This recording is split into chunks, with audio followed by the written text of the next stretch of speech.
So the Mishnah teaches us, we were learning about where the lechem apanim were baked. We learned about where the shtei alechem were baked. So now the Mishnah says, Chavitei Kohen Gadol, the special karban mincha that was brought on a daily basis by the Kohen Gadol. Kohen Gadol, the high priest, would have to bring from his own money an isaron of soles, which would then be divided. Half an isaron is brought in the morning as part of the karban tamid shel shachar, and half an isaron is brought in the evening as part of the karban tamid shel bein ha'arbayim.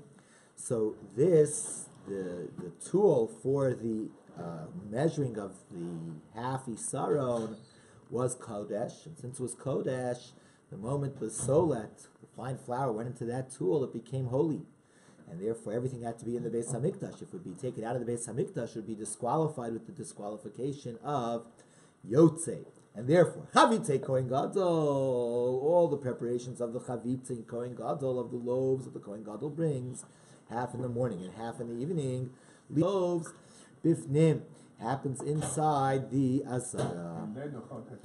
Now, in addition, since they have to happen each day, whatever has to happen on that day will happen even on Shabbos. V'dochos es Shabbos.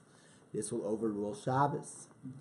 But the grinding of the flour to make it into solas and the sifting of the flour to get to solas and get rid of the kemach, that doesn't overrule Shabbos, because since it doesn't have to happen that day, it could happen before. So let it happen before. Don't violate Shabbos if you don't need to.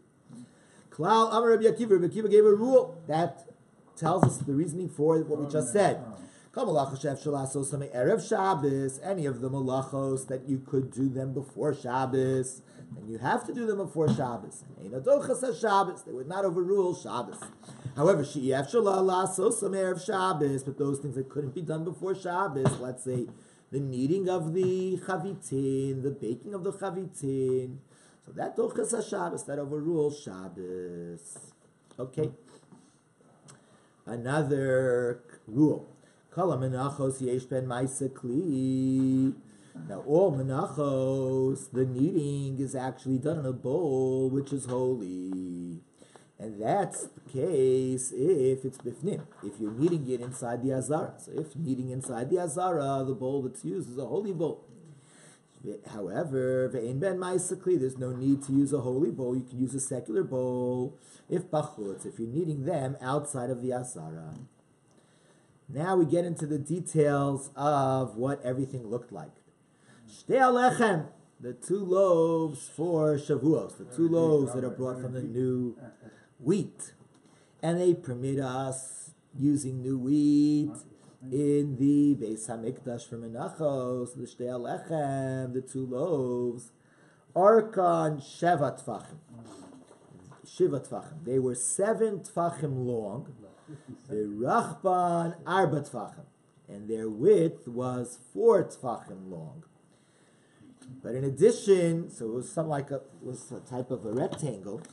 In addition, the Karnoseyan Arba Tzbos Lechem, they would have corners to look like the Mizbeach, and there would be 4 fingers. It was long and wide. It was 7 long. And it was 4 wide, in feet, and it had 4 corners. No, it wasn't feet. 7 tefachim. Each tefach is 3 inches. Let's say, fistful, 3 inches. So 21 inches long, and 12 inches wide, plus 4 corners. Another 4 fingers worth on each corner, going up. Arkan Asara, they were 10 tfachim long. 10 tfachim long, 30 inches. The Rachvan, 8 tfachim, and they were 5 tfachim wide. The Karnosav, Sheva tzbos of dough. So Yehuda says, okay, here's a way to remember, Shlo Tzitzeh. Remember, Yehuda always likes to give acronyms. We say it in the Haggadah. Yehuda, simanim, tzach hadash ba'achav. So he gives an acronym here too. He says, if you want to remember the measurement, fingers on the corners. And remember, lechem apanim, yehaz. 10 long, 5 wide, and 7 fingers worth of dough on the corners. Ben Zoma Omer, Ben Zoma says, the verse says, V'nasata la shulchan lechem, faces before me constantly. So lechem panim, the way the Rambam understands this, shiyeh lo panim, it means, as we said yesterday, that the lechem panim was in the shape of a U. So it had like, it wasn't round, so it had like a face. It was like a bottom, and then it had like sides that are facing it. It has stuff facing each other. So that's called lechem panim. The bread, hashulchan arko yud. The shulchan was 10 tfachim long. This is according to Yehuda. If you assume that every amma of the utensils was 5 tfachim, so since the Torah says about the shulchan, it was amos it was 2 amos long. So the shulchan was 10 amos long. The lechem apanim, we said, was yahaz. Arko yud, it was 10 tfachim tall, long. Rachvo he, it was 5 tfachim wide. And its fingers were sheva etzbos, 7, its corners were 7 fingers worth. So, lechem apanim is 10 long and 5 wide. So how would you arrange it on the shulchan, which itself is only 10 long? So, no sein archo keneged rachbo shel shulchan. So you take the length of the lechem apanim and you put it on the width of the shulchan. So remember, the shulchan is 10 by 5. The length of the lechem apanim, 5 on the table, and then 2.5 protruding past the table, another 2.5 protruding past the table, because you have 10 to the 10 is the length of the lechem apanim, and 5 is the width. So that means that there's 5 that's on the table, and 2.5 protruding past the table, another 2.5 protruding past the table. So what do you do with that?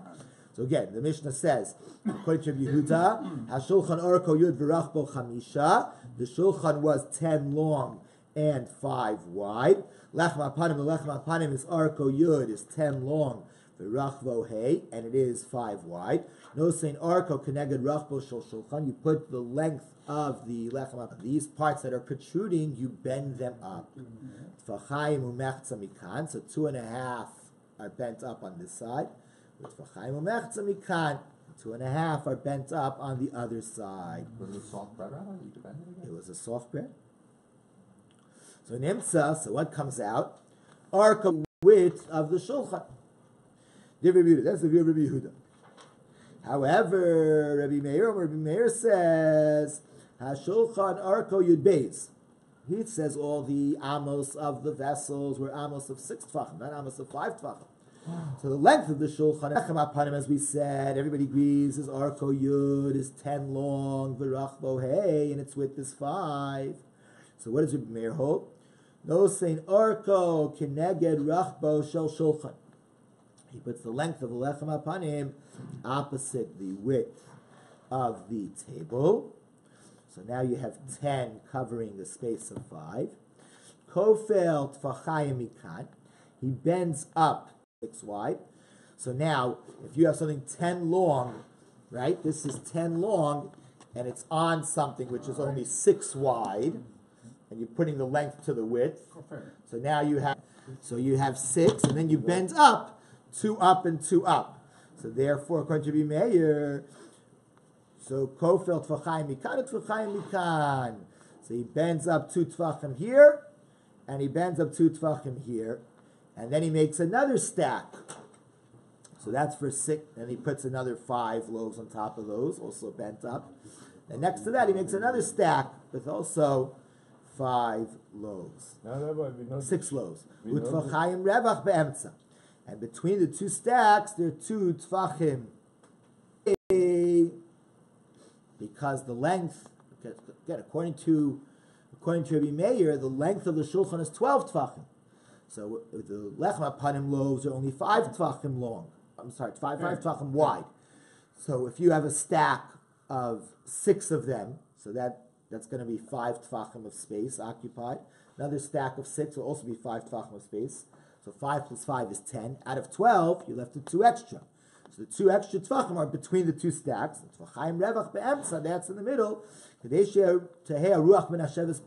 the wind should be blowing on the lechem apanim. So Abba Shol adds, Sham, in this space of 2 tfachim between the 2 stacks, They would put the 2 spoonfuls which have the levona, the frankincense spice, for the lechem hapanim, to put onto the stack the pure frankincense. So that means that the spoons don't go on the table in the space between the stacks. They actually go on top of each stack, on the top of the stacks, in the lechem hapanim bowl dough themselves. Back.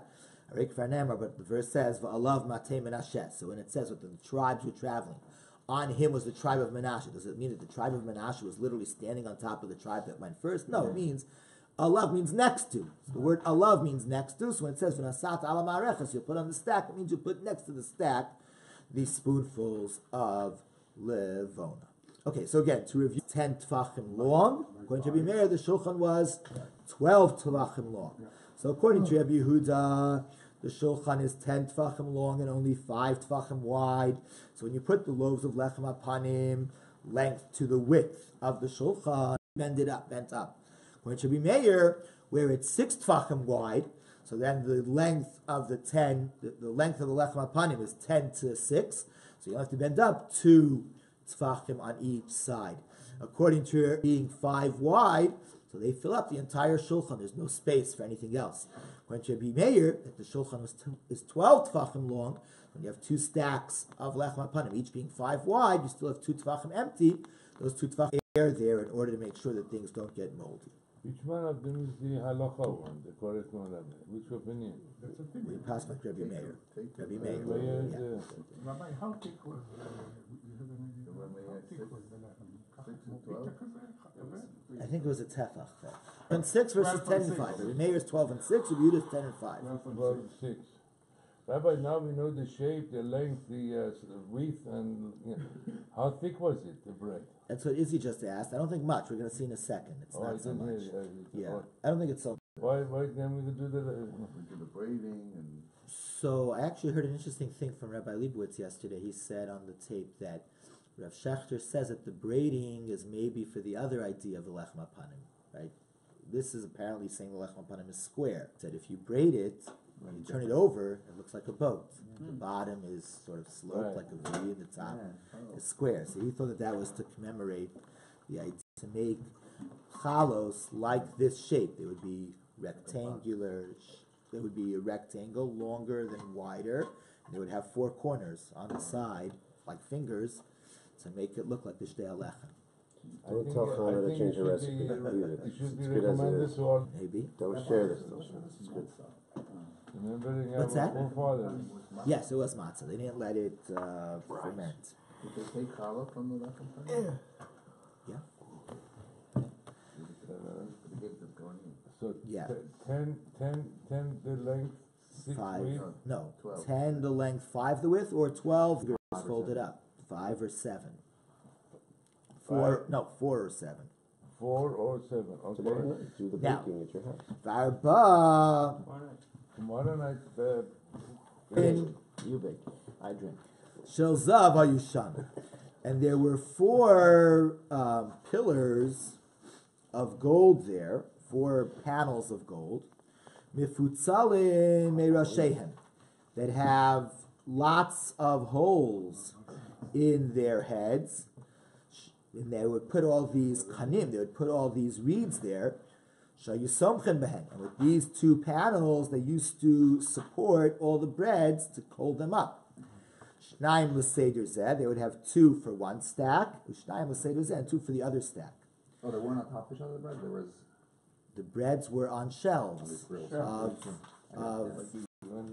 when you see it delivered to the supermarkets and racks. the grocery racks, yeah. So they don't smush. Yeah, right. V'chavches kanim, and there were 28 reeds in order to hold up the bread loaves. Kechatzi kane chalo. Now each of these reeds was like half a reed that is empty, and the way they divided up the 28 reeds, arbas l'seder zeh, 14. Lo sidur kanim, v'lo netilasam dochas haShabbos. Neither the putting of the reeds there between the breads, nor the taking of the reeds would overrule Shabbos, because that they could do on Shabbos. Ela nichnas me'erev Shabbos, the Kohen would walk in on Friday, v'shomto, and he would pull out all these, the length of these reeds, these pegs, le'orko shel shulchan, to the length of the shulchan, in other words, from east to west. And then on Shabbos, he would actually put bonet, would be building, and then on Motzei Shabbos, they put the reeds between the blows. Kol hakelim, all the utensils placed on the floor, Shayba Mikdash and the Mikdash, would be west. Okay, that's the Mishnah.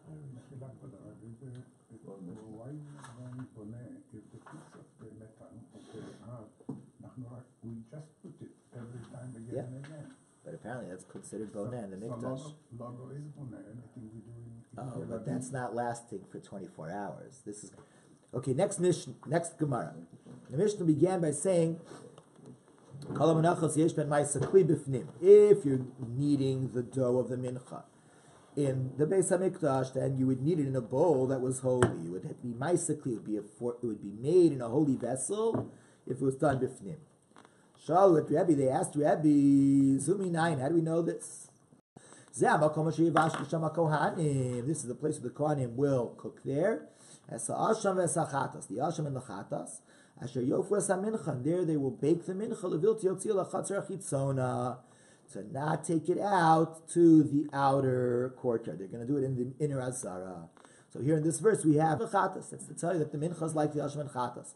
Ma'asham and Chatas tune and Kli. The Asham and Chatas, they have to be in the Azaras. They have to be cooked in a holy vessel for the Kohanim to eat from them.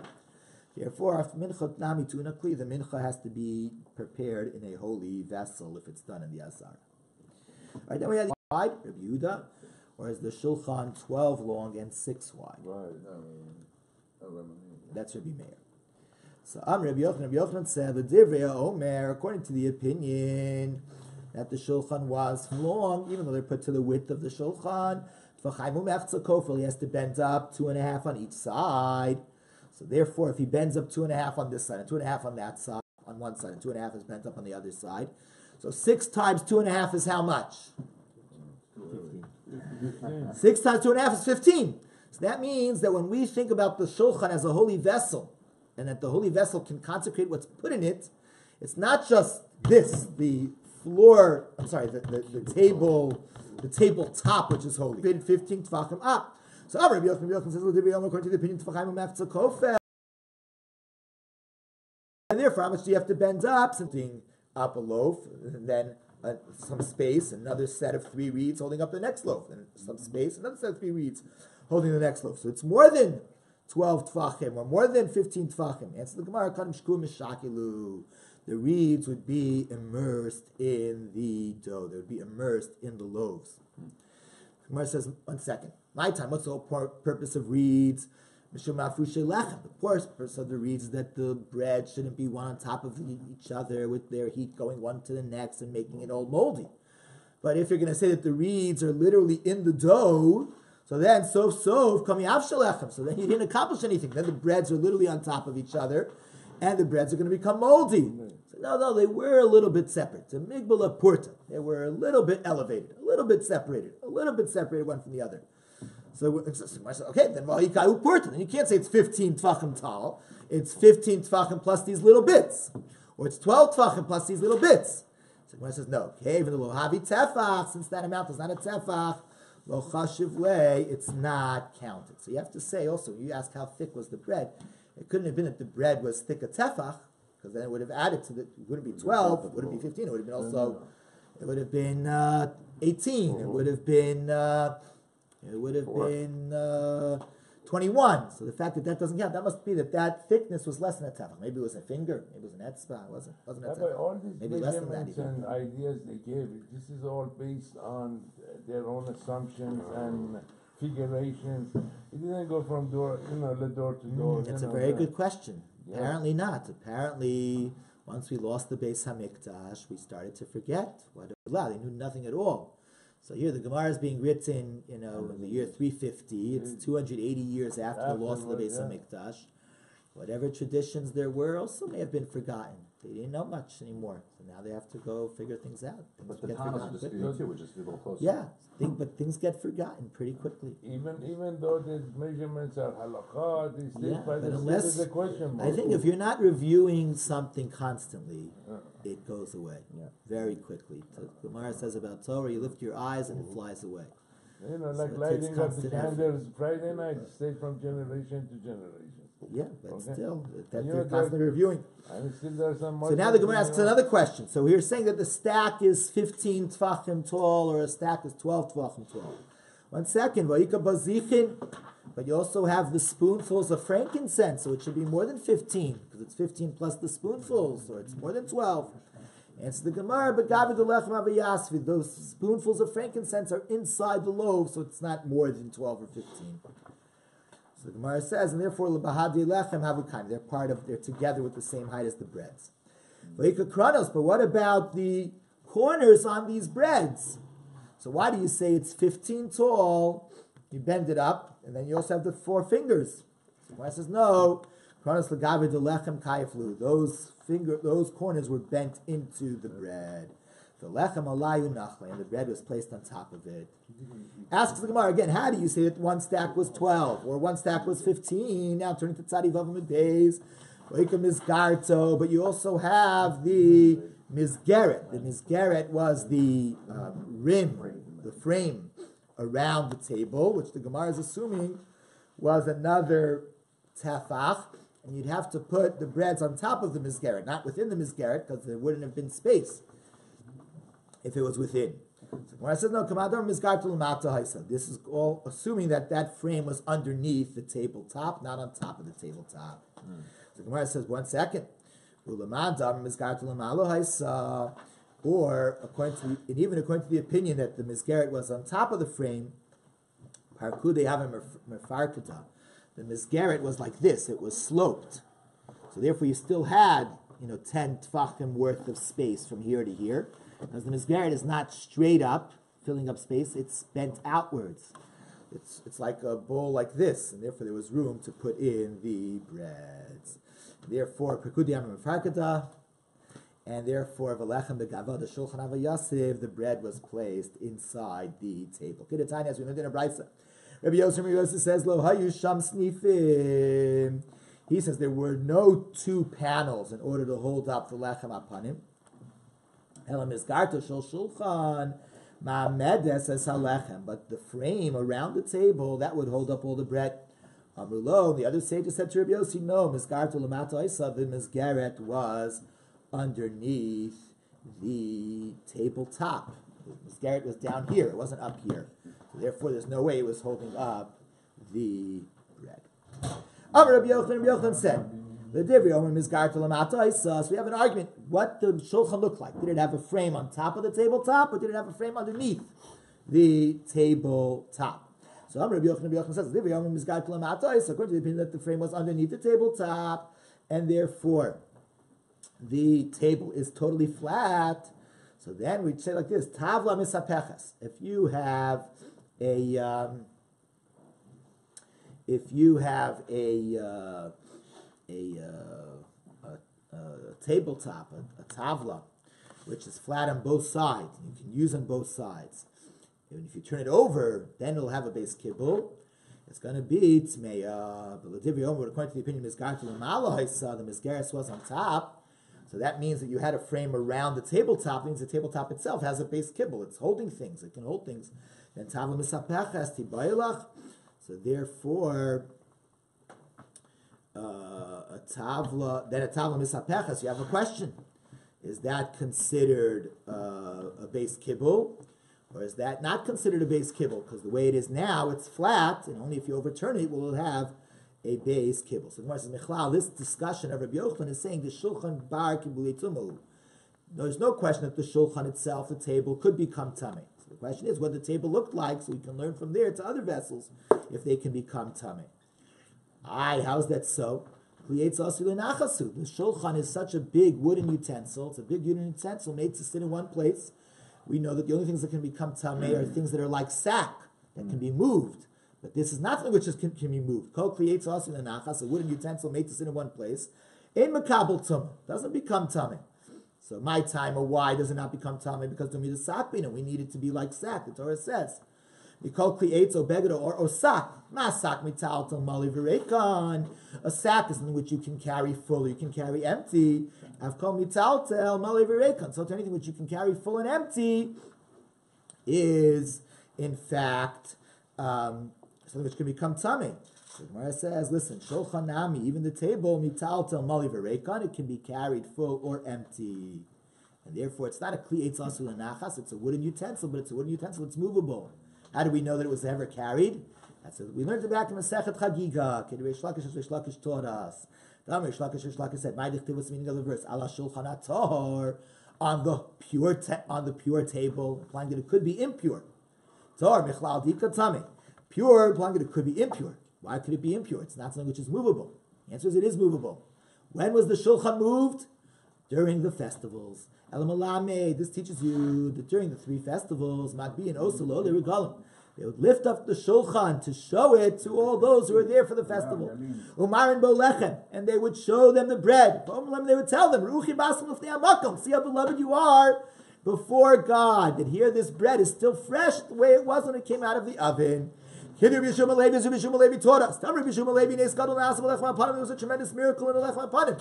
Siluko, and you'd be removing it from the table. It was as hot kisiduros when you put it on the table. Shnehamas, it says, lasum lechem chom yomi lakcho, to put hot bread like the day was taken. So what were they worried about being moldy?